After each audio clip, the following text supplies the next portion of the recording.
আসসালামু আলাইকুম, welcome back everyone. আজকে ঈদের পরে আমি আমার এই এনএস বাইকের 5টি ভালো দিক আর 5টি খারাপ দিক নিয়ে আলোচনা করব। আমি এই বাইকটি প্রায় 21,000 কিলোমিটার চালিয়েছি। এর মধ্যে আমার কিছু এই বাইকের প্রতি ভালো এবং মন্দ লাগার দিক আছে। 1 নম্বর ভালো দিক হচ্ছে এই বাইকের লুকস। 160 সেগমেন্ট বাইকগুলোর মধ্যে এই বাজেটে এই বাইকের লুকস আমার কাছে খুবই ভালো লাগে। আর 2 নম্বর ভালো দিক হচ্ছে এই বাইকের পাওয়ার। 160 সেগমেন্ট, যদি এটা এনএস 160 বাইক নেকেড স্পোর্টস, কিন্তু এই বাইকটি কমিউটিংয়ের আন্ডারেই পড়ে। আর এফজেড, তারপরে জিক্সার আর হুন্ডা হর্নেটের চাইতে এর পাওয়ার ডেলিভারি যথেষ্ট ভালো। হাই স্পিডে তারপরে ওভারটেকিংয়ে কোনো ধরনের পাওয়ার ল্যাগ হয় না। আর 3 নম্বর ভালো দিক হচ্ছে এই বাইকের গ্রাউন্ড ক্লিয়ারেন্স। আমি বিভিন্ন রোডে চালিয়েছি, বিভিন্ন ধরনের রাস্তায়, উঁচু নিচু স্পিড ব্রেকারে এই বাইকের গ্রাউন্ড ক্লিয়ারেন্স নিয়ে কোনো প্রবলেম হয় না, বাইকের ইঞ্জিন বাঁচে না। আর 4 নম্বর ভালো দিক হচ্ছে এই বাইকের বিল্ড কোয়ালিটি। এই 160 সেগমেন্ট বাইকগুলোর মধ্যে এই বাইকের বিল্ড কোয়ালিটি যথেষ্ট ভালো আর যথেষ্ট স্ট্রং বাইক। আমি একবার অনেক বড় অ্যাক্সিডেন্ট করেছিলাম এই বাইক নিয়ে, কিন্তু এই বাইকের তেমন একটু ক্ষতি হয়নি, কোনো ক্ষতি হয়নি ধরা যায়, একটু স্পট লেগেছিল।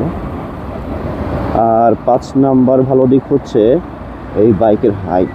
এটা অনেকে তিতাও ভাবতে পারেন, মিঠাও ভাবতে পারেন।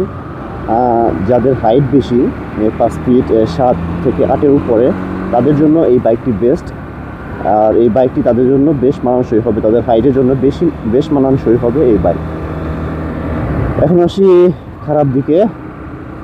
এই বাইকের 1 নম্বর খারাপ দিক হচ্ছে বাইকের 2 টায়ার। সামনে 100 সেকশন, পিছনে 120 সেকশন। এই বাইকের উচ্চতা অনুযায়ী এই টায়ার সাইজ আমার কাছে বেশ ন্যারো মনে হয়েছে। হাই স্পিড কর্নারিংয়ে এবং ব্রেকিংয়ে যথেষ্ট কনফিডেন্স পাওয়া যায় না, যদিও এটা আমার কাছে কোনো প্রবলেম নাই, আমি অনেক চালিয়েছি এজন্য। কিন্তু এফজেড, জিক্সার আর হর্নেটের মতো ওই পরিমাণ কনফিডেন্স এখানে পাওয়া যায় না। আর 2 নাম্বারটিকা দিক হচ্ছে এই বাইকের লুকিং গ্লাস খুবই ন্যারো, এজন্য আমি আলাদা ওয়াইড মিরর লাগিয়েছি। আর 3 নাম্বার দিক হচ্ছে এই বাইকের পিলিয়ন সিট। এই বাইকের পিলিয়ন সিটটা খুবই আনকমফোর্টেবল। আর 4 নাম্বার খারাপ দিক হচ্ছে এই বাইকের মাইলেজ। এই বাইকের মাইলেজ খুবই কম। আমি সিটিতে সর্বোচ্চ চালিয়ে 30 পেয়েছি, যদিও একটি পাওয়ারফুল বাইকের মাইলেজ কমই থাকে, তারপরেও এটা আমার কাছে একটু বেশি কম মনে হয়েছে। অন্তত 35 কিলোমিটার গেলে আমার কাছে মনে হতো যে এটা ঠিক আছে। আর 5 নাম্বার দিক হচ্ছে এই বাইকটি যথেষ্ট ভালো, যথেষ্ট পাওয়ারফুল, বিল্ড কোয়ালিটি ভালো, কিন্তু এই বাইকের মেনটেনেন্স কস্ট একটু বেশি। সব জায়গায় এই বাইকের মেনটেনেন্স করানো যায় না। এই বাইকের হেডে কাজ করতে গেলে সম্পূর্ণ ট্যাঙ্কি খুলে নিতে হয়। তারপরে সব জায়গার সার্ভিসম্যানরা এই বাইকের সার্ভিসিং করতে পারে না। সার্ভিসিং করানোর জন্য বেস্ট জায়গা হচ্ছে বাজাজের সার্ভিস সেন্টার। বাজাজের সার্ভিস সেন্টার বাংলাদেশে ভালো সার্ভিস দেয়, কিন্তু এখানে অনেক লাইন ধরে থাকতে হয়। এটা একটা হ্যাসেল আমার কাছে মনে হয়েছে।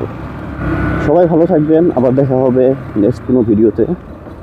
আসসালামু আলাইকুম।